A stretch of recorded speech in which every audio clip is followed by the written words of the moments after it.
하나님의 말씀은 마태복음의 말씀입니다. 마태복음 2장 1절에서부터 12절의 말씀을 함께 보도록 하겠습니다. 교독하도록 그렇게 하겠습니다. 시작. 헤로드 왕 때에 예수께서 유대 베들레헴에서 나심에 동방으로부터 박사들이 예루살렘에 이르러 말하되 유대인의 왕으로 나신 이가 어디 계시냐? 우리가 동방에서 그의 별을 보고 그에게 경배하러 왔노라 하니 헤로드 왕과 온 예루살렘이 듣고 소동한지라. 왕이 모든 대제사장과 백성의 서기관들을 모아 그리스도가 어디서 나겠느냐 물으니 이르되 유대 베들레헴이오니 이는 선지자로 이렇게 기록된 바 또 유대 땅 베들레헴아 너는 유대 고을 중에서 가장 작지 아니하도다. 내게서 한 다스리는 자가 나와서 내 백성 이스라엘의 목자가 되리라 하였음이니라.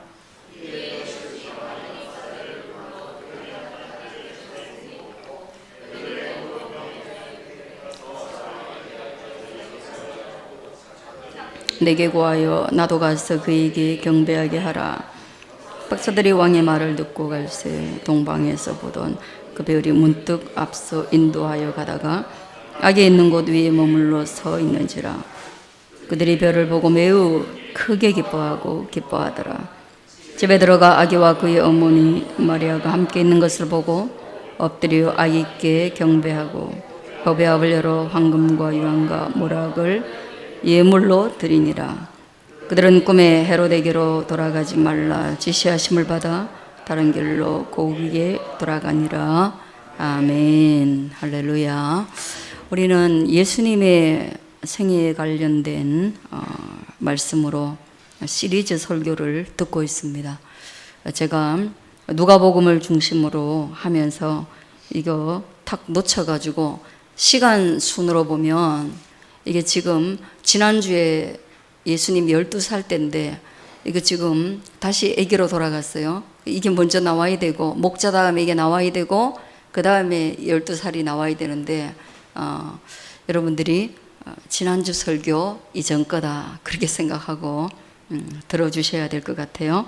그래서 예수님의 생애의 도표를 보시면요. 오늘 이야기가 동방박사의 경배, 그렇게 해서 지난주에 나사렛에서 유년기를 보내시고 난 뒤에 성전에서 길을 잃어버렸던 그 예수님보다 이렇게 위에 있죠.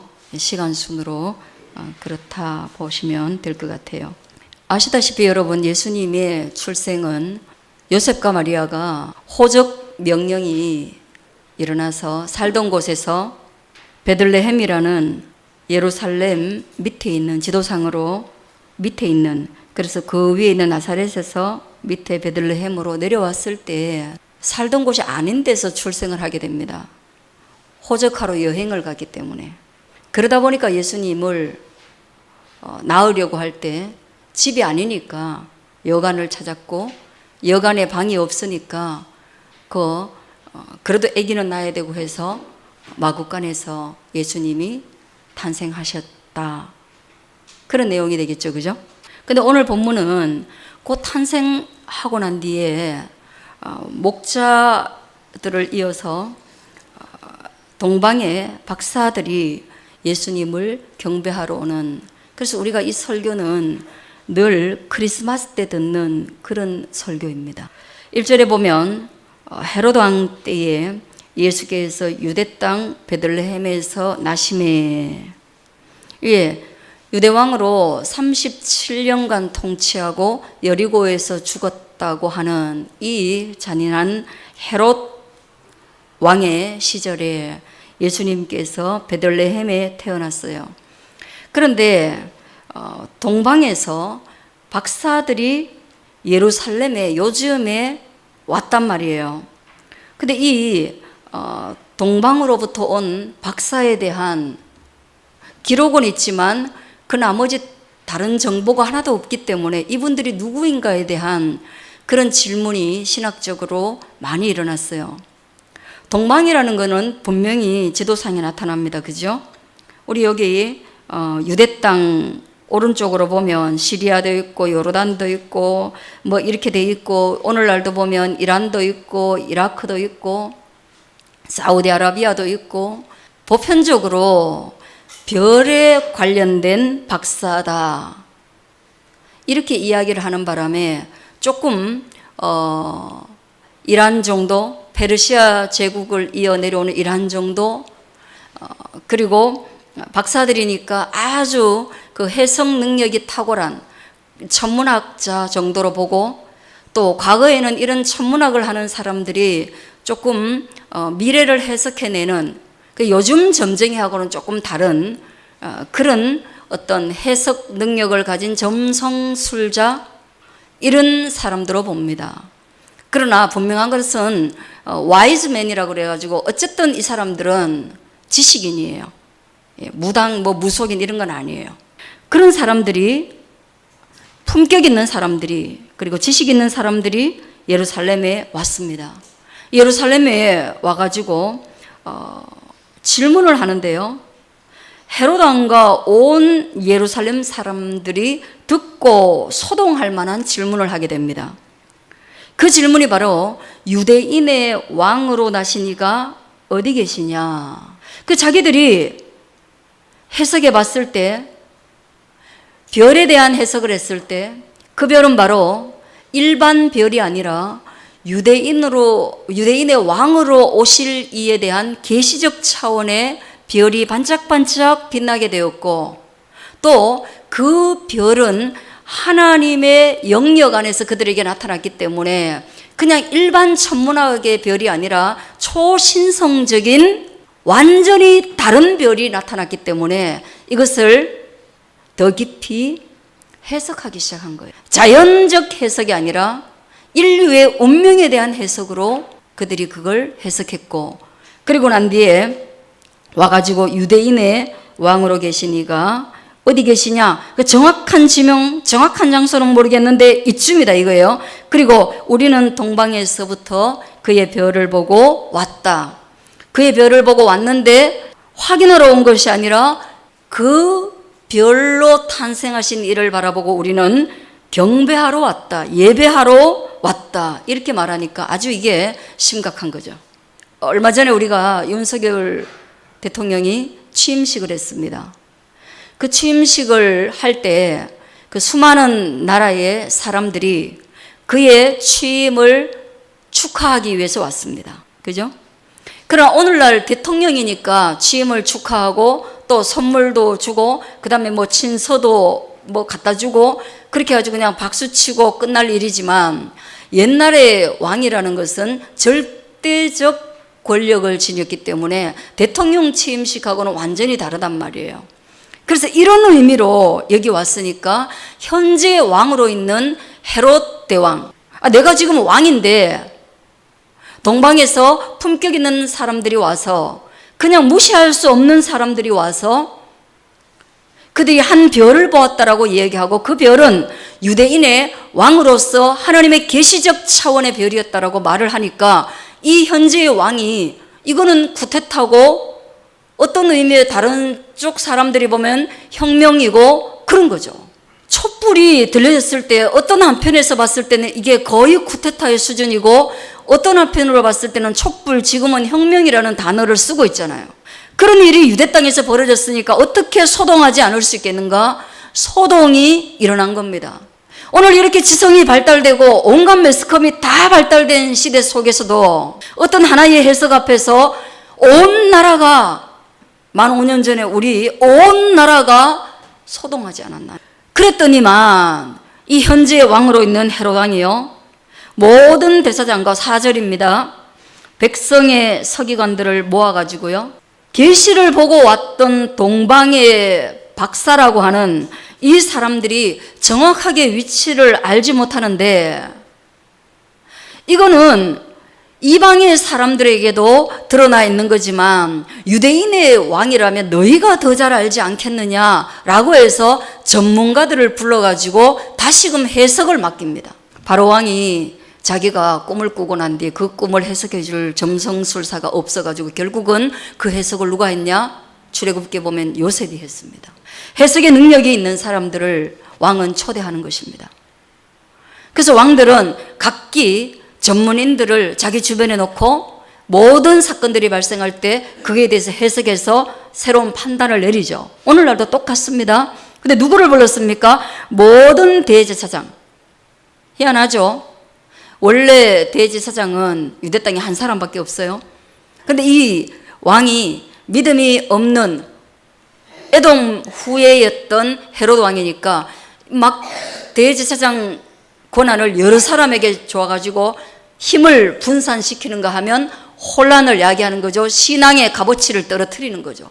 그렇게 해놓은 거예요. 종교 지도자예요. 그리고 난데 백성의 서기관 누구입니까?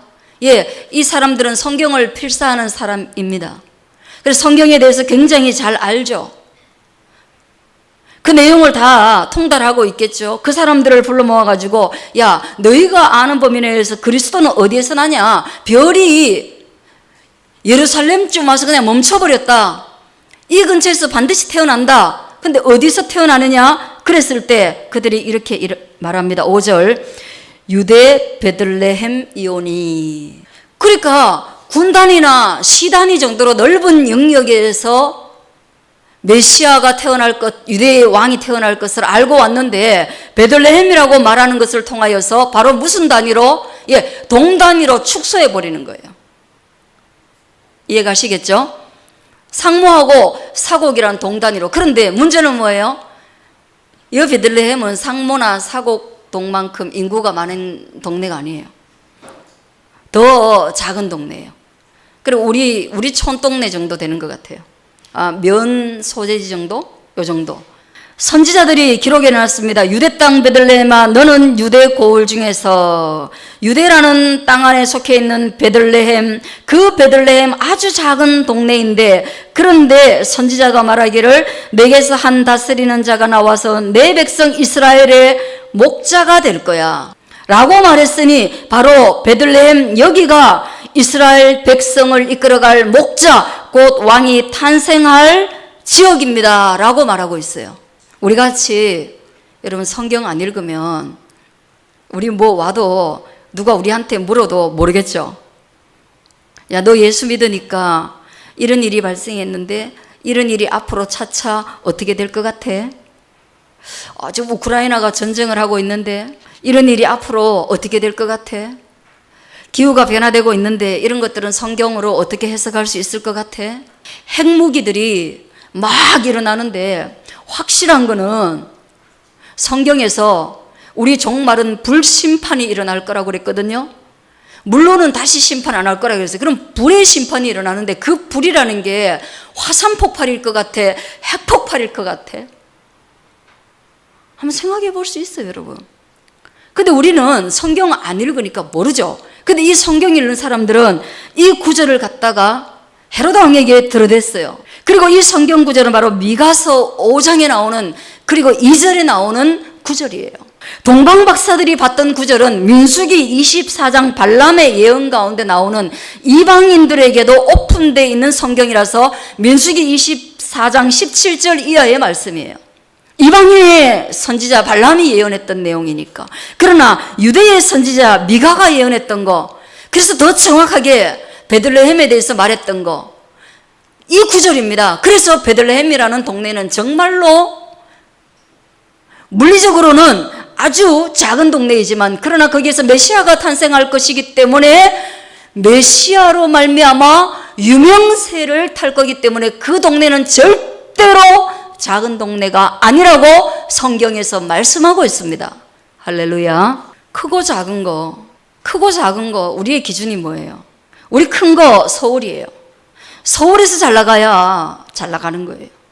작은 거 구미이고, 또 작은 거 서울 사람들이 볼 때는 작은 거 부산이고 대구예요. 크다와 작다의 기준이 우리는 어떤 눈에 보이는 것이나, 그래서 아주 광대한 것이나 아주 높은 것, 이런 것들을 가리켜서 우리는 크다라고 말합니다. 그런데 성경의 크다와 작다는 뭐예요?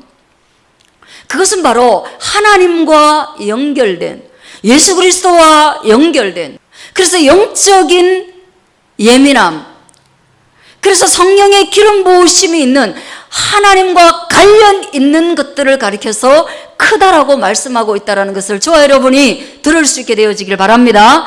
그래서 유대인들 크지 않지만 성경에서는 크다라고 말하고 있는 것입니다.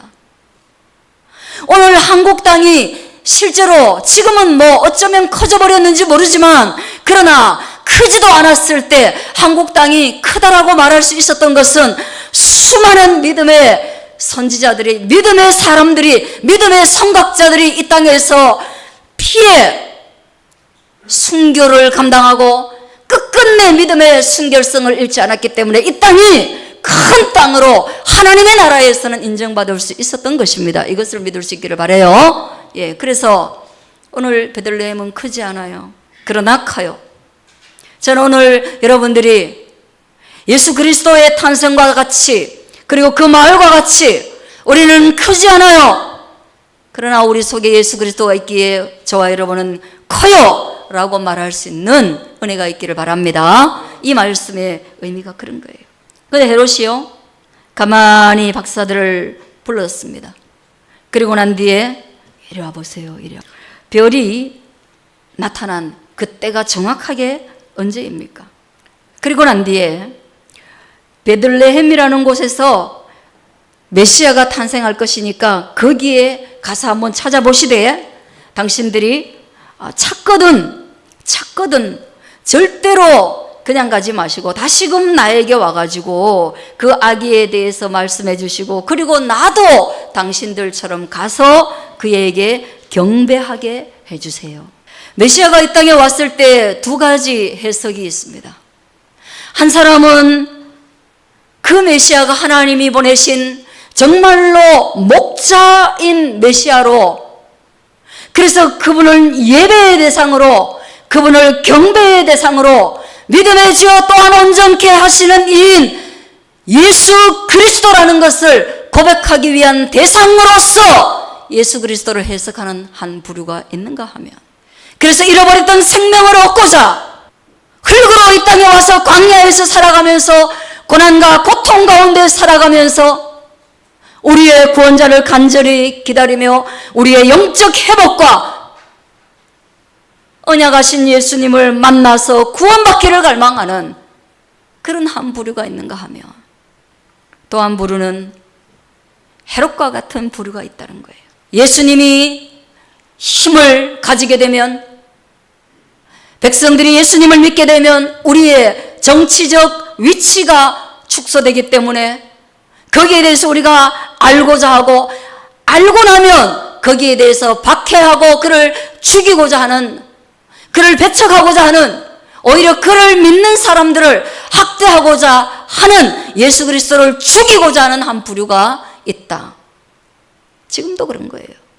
내가 예수님을 믿는다라는 것을 알면 북한에서는 죽습니다. 예, 가만히 불러가지고 예수님에 대해서 말하면서 너는 이 예수님을 어떻게 생각해? 하고 얘기해서 그가 긍정적으로 이야기하면 그는 박해의 대상이 됩니다. 우리나라에서도 그런 거 많았습니다. 또 어떤 사람들은, 어떤 지식인들은 성경을 많이 읽습니다. 정말 바람을 일으키고 갔던 도올 김용옥 같은 사람, 우리보다 성경을 많이 합니다. 어쩌면 저와 앉아가지고 믿음이라는 거 빼고 난 뒤에 지적 토론을 한다면 저도 그 사람에게 눌릴지 모릅니다. 왜냐하면 그는 보이는 것만 말하기 때문입니다. 그러므로 보이지 않는 예수 그리스도에 대한 신앙을 가지고 그와 논쟁에서 제가 이길 수 있겠는가? 이기기 어려울 겁니다. 그런 성경을 읽을 때 성경을 믿는 사람들을 박해하기 위해서, 너희가 믿는 거 잘못됐다라고 말하기 위해서 성경을 읽는 그 출발이 잘못되었죠. 출발부터 다른 거예요. 헤롯은 출발부터 다른 그런 마음을 가지고 예수님께 접근하고 있는 것입니다. 오늘 저와 여러분이 예수님께 점점점 가까이 가기를 원합니다. 하나님께로 더 가까이 가기를 원합니다. 하나님의 음성과 더 가까워지기를 축복합니다. 예, 그러나 그것이 정말로 하나님을 더 많이 알고 하나님을 더 깊이 예배하기 위한, 이 땅 가운데서 하나님을 뜻을 실천하기 위한 그런 순결한 의도가 되어지기를 축원합니다. 예, 자랑하기 위한 것이나, 이 세상에서 성공하기 위한 것이나, 이 세상에서 높아지기 위한 그런 오염된 의도가 아닌 진실한 의도로 주께 나아가기를 축복합니다. 예, 그렇게 해야 되는 거예요. 그래서 박사들이 왕의 말을 듣고 갔습니다. 근데 동방에서 보던 그 별이 아마 그 별이 그쪽에서 한번 나타나고 그리고 다시 없어지고 그리고 다시 여기 나타난 것 같아요. 그죠? 왜? 베들레헴도 아까 말했잖아요. 막 그렇게 코딱지만 하진 않아요. 그러니까 그 베들레헴 안에서도 찾는다는 것이 뭐 그렇게 가벼운 일 아니었던 것 같아요. 그런데 가서 한번 시장에 가서 사람들이 가서 조사를 하고 난 뒤에 다시 찾으려고 가니까 문득 정확하게 예수님께서 태어나신 그곳 위에 머물러 있으니까 그분들이 쉽게 들어가서 봤습니다. 그리고 그 보기 전에 마리아와 예수님을 보기 전에 10절 한번 읽겠습니다. 시작. 그들이 별을 보고 매우 크게 기뻐하더라. 아멘. 할렐루야. 예. 그 별이 예수님인 걸로 그들이 인정했거든요. 그러니까 그 별이 이제 정말로 그 예수님이신 구원자이신 메시아이신 그분의 앞에 와서 딱 서 있으니까 그분들의 마음이 먼저 아직도 보지도 않았는데 그 별을 보고 여기 일어났어요. 한국어 성경으로만 봐도 그래요. 매우 여러분 어떻게 기뻐하실 거예요? 매우 기뻐했습니다. 그러나 뭐예요? 한 가지 더 붙여놨어요. 크게 기뻐했습니다. 근데 이게 또 한 번이 아니에요. 기뻐하더라. 그러니까 뭐예요? 마치 춤을 추듯이 기뻐하는 그런 현상을 말하고 있어요. 우리 이거 다른 말로 어떻게 표현할 수 있겠느냐? 한번 따라하겠습니다. 기도하고 응답받았다. 그거하고 아주 비슷할 것 같아요. 예. 간절히 찾고 찾았는데 간절히 두드렸는데 그랬는데 그걸 찾은 거예요. 길을 알지 못하고 방황하다가 그 길을 정확히 인도해 주시는 하나님을 만났을 때 우리의 마음이 어떤가? 나는 매우 크게 기뻐하고 그리고 또 그 기쁨이 지속적으로 유지되면서 또 기뻐하는 우리의 인생. 할렐루야. 이런 믿음에 대해서 이런 자극적이고 아주 충격적이고 그런 경험을 여러분이 한번 하기를 축복합니다. 찬양하면서 예수님을 만나요. 기도하면서 예수님의 응답을 받아요. 정말로 강야에서 뭐를 만나요? 강야에서 구름기둥과 불기둥을 만나요. 우리 인생에서 그렇게 하나님을 경험해요. 그래서 내가 세상에서 줄 수 없는 매우 큰 기쁨을 한번 경험해요. 그리고 그 기쁨이 아무리 광야에 장렬한 태양빛과 어려움이 있어도 그 기쁨이 유지되어 기뻐해요. 지속돼요. 그 기쁨 때문에 내가 살아요. 예, 이것들을 한번 여러분이 경험할 수 있게 되어지기를 바랍니다. 예, 바라요. 그렇게 해서 들어가니까 거기에 아기 예수와 마리아가 있어요. 그런데 그가 엎드려 경배한 대상은 누구입니까? 아기 예수예요. 예. 여러분 우리 보통 애 낳는 데 가가지고 가면 여러분 산모를 먼저 봅니까? 애를 먼저 봅니까? 예? 예. 옛날에 말라 비틀어진 시어머니들은 산모를 안 봐요. 왜? 죽든지 말든지 그거 뭐 지만 하나 그 말라 비틀어진 시어머니들이죠. 그죠? 그러나 이 보통 사람은 누구를 먼저 봐요? 산모를 봐요. 이 동방박사 세 사람이 와서 누구를 봤습니까? 예수님을 봤습니다. 예. 천주교에서는 오늘날 마리아도 성스럽게 대하고 있지만 그러나 여기 정확하게 보면 예수께 경배하고 그 어린 예수님께 경배하며 그 어린 예수님께 함을 하나 가지고 왔어요. 그 함의 이름을 여기에서 보배합이라고 붙여놨어요. 왜? 그 안에 담긴 게 귀하기 때문에 보배합입니다. 근데 그 안에 뭐가 담겨 있습니까? 자, 한번 따라하겠습니다. 황금과 유향과 모략을 이 예물로 드렸더라. 예, 탄생하신 우리 꽃바구니 들고 가는 게 아니고 또 어떤 시어머니들은 너가 고생했다. 그 산후조리원에서 조리해라 하고 100만 원을 살짝 밀어놓고 가고 그리고 거기 계속 오래 머물러 있지 않고 빨리 나와야 되는 그런 좋은 시어머니의 조건이 그런 거더라고요. 네. 산후원에 조리원에 딱 들어가면 이 비용 누가 냈냐? 신랑이 냈다. 그럼 아웃인 거예요. 누가 냈냐? 예, 시어머니가 내고 다시는 산후조리원에 시어머니가 찾아오지 않는다. 이런 말라비 틀어진 며느리가 있어요, 요새. 요즘 예전에 말라비 틀어진 시어머니들은 요즘은 누가 말라비 틀어졌어요? 요즘 시어머니들은 안 말라비 틀어졌어요. 누가 시어머니를 지금 욕합니까? 요즘 며느리들이 욕먹어야 돼요. 아주 모질어요. 옛날에 시엄마들은 그냥 대놓고 며느리를 공가가지고 시어머니들이 욕을 먹었는데 요즘 며느리들은요, 대놓고 시엄마를 미워하는 게 아니라 아주 지성을 동원해서 야비한 방법으로 은근히 하기 때문에 요즘 며느리가 더 무서워요. 옛날에 시어머니들은 정신없이 그래가지고 욕을 있는 대로 먹었는데 요즘 며느리들은 받을 거는 다 받아야 되면서 가까이는 오면 안 되면서, 그러니까 얼마나 머리를 많이 써야, 그죠? 아니에요? 그 정도는 아니에요. 고맙습니다. 효부이십니다. 그 정도의 며느리를 내가 좀 소개를 해야 되는데, 저 그런 며느리도 내가 봤거든요. 왜냐하면 받아야 될 돈은 있는데 너무 척을 지면 안 돼요. 자, 그렇게 해서 그들이 황금과 유향과 모략을 가지고 온 거예요. 그 선물이 예수님과 그리고 예수님의 나라에 어떤 영향을 끼치고 믿음과 믿음의 나라에 어떤 의미가 있는지 저와 여러분이 또 다음 주에 기대하시라 개봉 박두 기도하겠습니다.